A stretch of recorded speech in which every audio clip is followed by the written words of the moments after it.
Marcus Williams never imagined his life would take such a dark turn. The 4-year-old construction worker from Birmingham had always lived quietly, working hard to support his young family. His wife, Sarah, and their 2 children, Emma and Jake, were his world. But on that cold November evening in 2019, everything changed when he answered an unexpected knock at his door. The man standing on his doorstep looked ordinary enough. Medium height, well-dressed in a dark coat, with an accent that suggested education and privilege. He introduced himself as David Parker, claiming to be from a security firm that handled sensitive matters for high-profile clients. Marcus was puzzled, but invited him in, thinking perhaps there had been some mistake about his identity.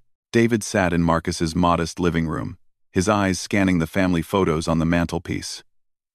He spoke in measured tones about a situation that required Marcus's cooperation.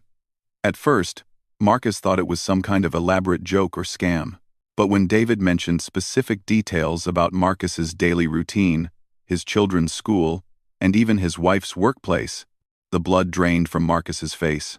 The story David told seemed impossible. He claimed that Marcus's younger brother, Tommy, had gotten involved with people connected to Tom Parker Bowles, the son of Queen Camilla.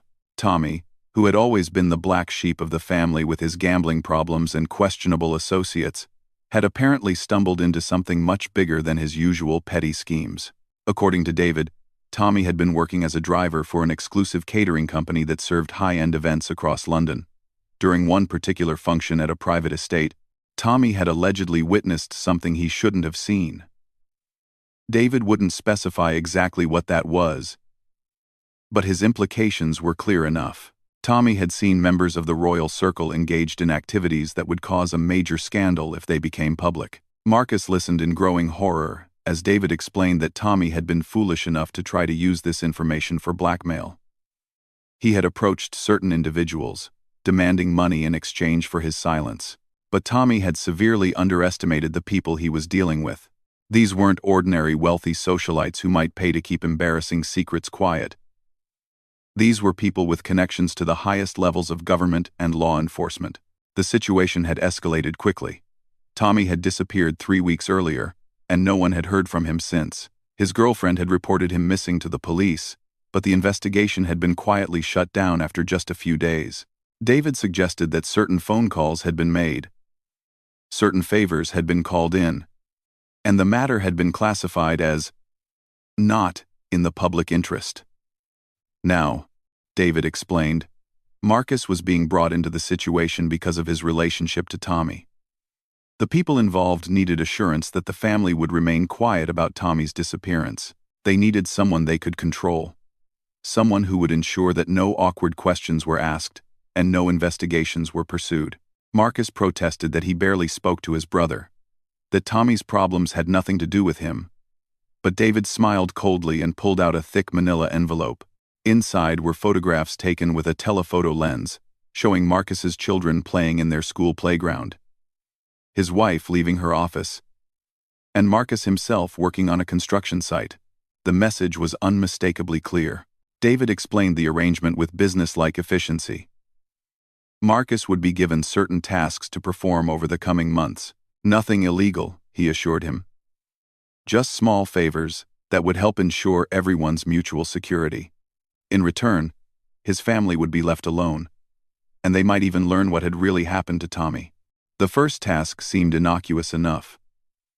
Marcus was to apply for a job at a particular security firm that handled contracts for government buildings. His construction background would make him a natural fit for their maintenance division. David handed him a prepared application form and references that had already been fabricated. All Marcus had to do was show up for the interview and follow the script he was given. Sarah noticed the change in her husband immediately. Marcus had always been an open book, sharing his worries and joys freely with his wife. But now he became withdrawn and secretive. He claimed he was just stressed about work, but Sarah could see something deeper was troubling him. The sleepless nights, the way he constantly checked the locks on the doors, and his sudden insistence that the children shouldn't walk home from school alone all pointed to something more serious than job stress. Marcus felt trapped in an impossible situation. Every instinct told him to go to the police. But David's warnings about their reach and influence echoed in his mind.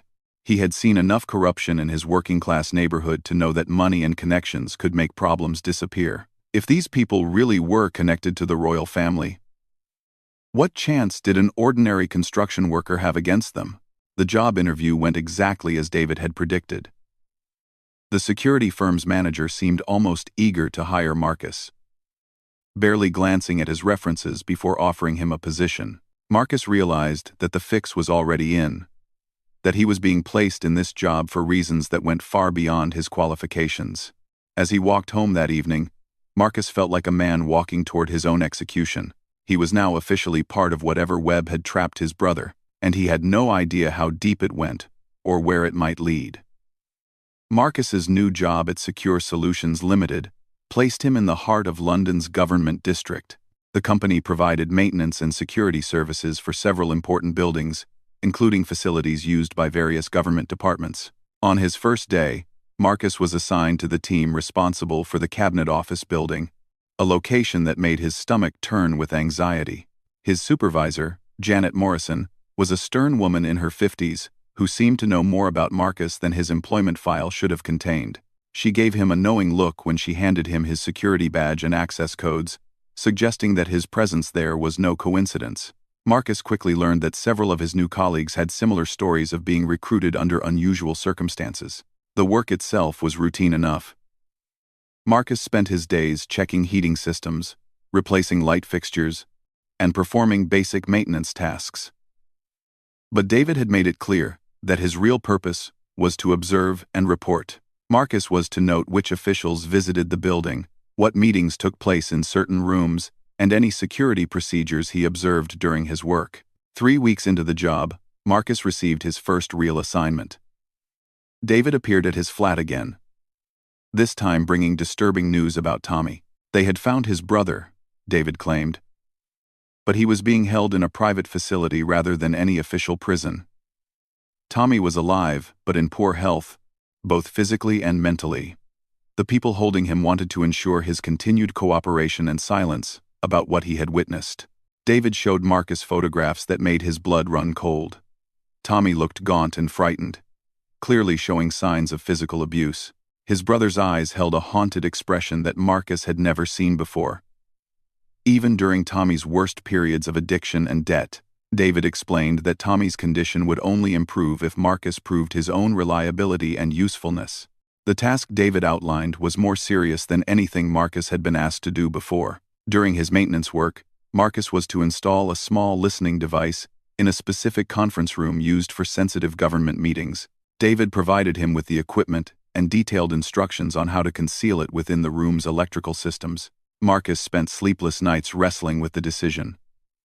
Installing surveillance equipment in a government building was clearly treason, a crime that could result in a life sentence. But the alternative was abandoning his brother to whatever fate these people had planned for him. The photographs of Tommy's condition haunted Marcus's dreams, and he knew he couldn't live with himself if he didn't try to help. The installation proved easier than Marcus had expected. His legitimate access to the building's infrastructure meant he could work without attracting suspicion. He waited until the conference room was scheduled for routine electrical maintenance, then carefully concealed the device behind a wall panel. The entire process took less than 10 minutes, but those minutes felt like hours as Marcus anticipated discovery at any moment. For 2 months, Marcus continued his double life. During the day, he performed his maintenance duties while secretly monitoring the listening device's transmissions. David had given him a special phone that automatically recorded and transmitted any conversations picked up by the device. Marcus tried not to think about what information he was helping to steal, or how it might be used. The conversations he recorded revealed the inner workings of British government decision-making at the highest levels. Cabinet ministers discussed sensitive policy decisions.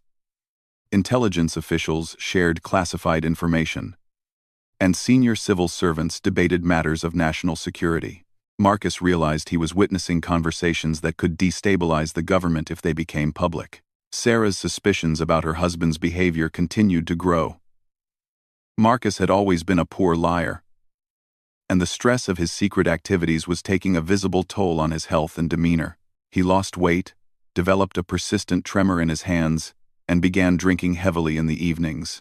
When Sarah confronted him about his changed behavior, Marcus could only offer weak excuses about work pressure and family worries. The situation reached a crisis point when Sarah discovered the special phone David had given Marcus. She found it hidden in their bedroom while looking for clean clothes, and her attempts to access it revealed its unusual encrypted capabilities. That evening, she demanded the truth from her husband, threatening to leave with the children if he continued to lie to her. Marcus broke down and told Sarah everything. He explained about Tommy's disappearance, David's threats, and the surveillance operation he had been forced to participate in. Sarah listened in growing horror as her husband described the web of corruption and coercion that had trapped their family.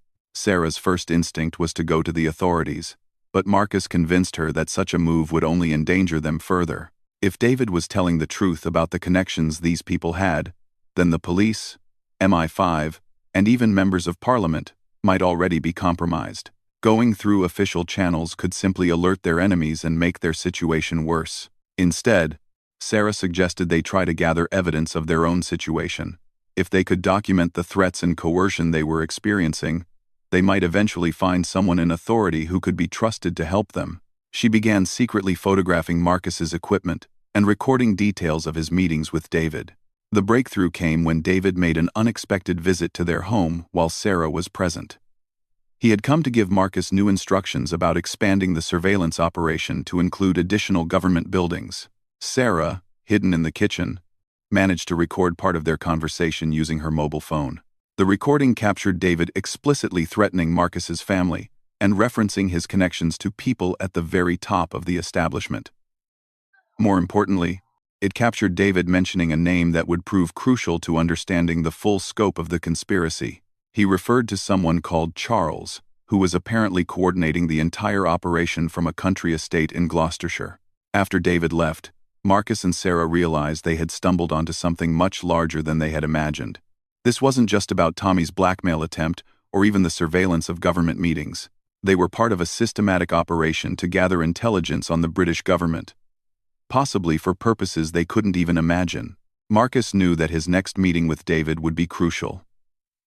The man had mentioned new assignments that would require Marcus to recruit additional assets within the government security structure. Marcus was being asked to become not just a spy, but a handler of other spies. The stakes were rising, and Marcus feared that he was running out of time to find a way out of the trap that had ensnared his entire family. The confrontation Marcus had been dreading finally came 6 months after his recruitment. David arrived at the construction site where Marcus was working on a weekend project. His usual composed demeanor replaced by obvious agitation. He pulled Marcus aside and spoke in urgent, hushed tones about a problem that threatened to expose their entire operation. Someone within the government had become suspicious of the security breaches. David explained that counterintelligence officers had detected unusual patterns in classified information leaks and were beginning to trace them back to their sources. The listening device Marcus had installed had been discovered during a routine security sweep, and investigators were now examining everyone who had access to that conference room. David's solution was characteristically ruthless. Marcus would need to eliminate any evidence of his involvement by creating a convincing alternative explanation for the surveillance device. This would require Marcus to frame one of his colleagues, a maintenance worker named Peter Chen, who had been asking too many questions about the team's unusual assignments. Marcus felt physically sick as David outlined the plan. Peter was a decent man with a wife and young daughter, someone who had shown nothing but kindness to Marcus since his arrival at the company. The idea of destroying an innocent person's life to save himself went against everything Marcus believed in. But David made it clear that refusal was not an option. To ensure Marcus's cooperation, David revealed the full extent of their leverage over him. Tommy was indeed being held at a private facility, but he wasn't the only family member under threat. David produced photographs showing that they had been monitoring Marcus's elderly parents and his sister's family as well. The surveillance network extended far beyond what Marcus had imagined, encompassing virtually everyone he cared about.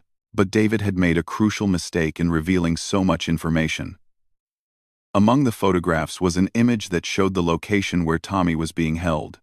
Marcus recognized the distinctive architecture of a converted manor house in the Cotswolds that had been featured in a newspaper article about luxury rehabilitation centers for wealthy addicts. The facility was called Hartwell House, and it was owned by a consortium of investors that included several members of the British aristocracy. That night, Marcus made a desperate decision. Instead of following David's instructions to frame Peter Chen, he would attempt to rescue Tommy and expose the entire conspiracy. He knew the odds of success were minimal, but he could no longer live with the knowledge of what he was being forced to do to innocent people. Sarah supported her husband's decision, despite the enormous risks involved. Together, they developed a plan that would give them the best chance of success while protecting their children. Sarah would take Emma and Jake to stay with her sister in Scotland, claiming a family emergency. Meanwhile, Marcus would use his weekend pass to visit Hartwell House and attempt to locate Tommy. The facility was less heavily guarded than Marcus had expected. It appeared to operate as a genuine rehabilitation center, with only minimal security focused on preventing patients from leaving, rather than keeping intruders out. Marcus was able to access the grounds by posing as a delivery driver, using his knowledge of building layouts to navigate the complex. He found Tommy in a secure wing that housed what the staff referred to as special cases. Tommy was heavily sedated and clearly suffering from the effects of prolonged psychological manipulation, but he was alive, and when Marcus managed to rouse him, Tommy's recognition of his brother was immediate and profound. Tommy's story, told in whispered fragments during their escape from the facility, revealed the true scope of the conspiracy. He had indeed witnessed compromising activities during his work as a catering driver, but the individuals involved were not members of the royal family as David had claimed. Instead, Tommy had observed senior government officials and intelligence personnel engaged in activities that suggested they were working for foreign interests. The blackmail scheme Tommy had attempted was actually an effort to expose what he believed was a Russian intelligence operation that had compromised several high-ranking British officials. His amateur investigation had inadvertently threatened a carefully constructed network of foreign agents and their British collaborators. The people who had recruited Marcus were not protecting the royal family's reputation. They were protecting a treason network that reached into the highest levels of government. Armed with this information, Marcus and Tommy made their way to London, where they sought refuge with an investigative journalist named Rebecca Martinez, who had previously written about government corruption. Rebecca initially dismissed their story as the paranoid fantasy of desperate men. But the evidence Marcus provided, including recordings of his conversations with David and details about the surveillance operation, convinced her to investigate further. Rebecca's investigation revealed that David Parker was actually Dmitry Volkov, a Russian intelligence officer who had been operating in Britain under deep cover for over a decade.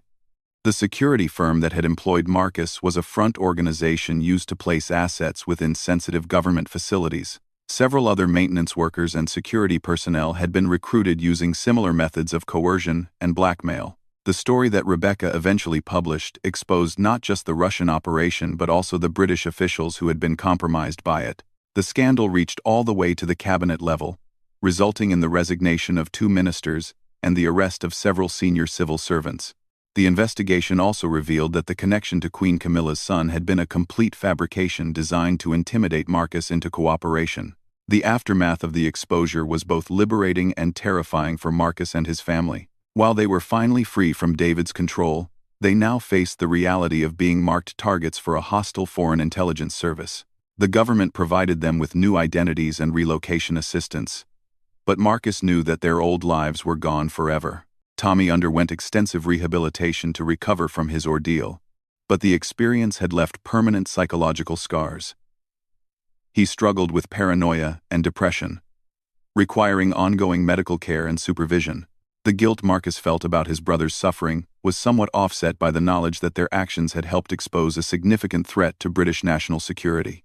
In the end, Marcus learned that ordinary people could become unwitting participants in extraordinary events through no fault of their own. His experience demonstrated how intelligence services exploit the natural human desire to protect family members, turning victims into accomplices through carefully applied pressure and misinformation. Years later, living under his new identity in a quiet Welsh village, Marcus still struggled with the moral complexities of his experience. He had been forced to commit crimes against his own country, but his actions had ultimately helped expose an even greater crime. The weight of those choices would remain with him forever. A reminder that in the shadowy world of international espionage, the line between hero and traitor often depends entirely on perspective and circumstance.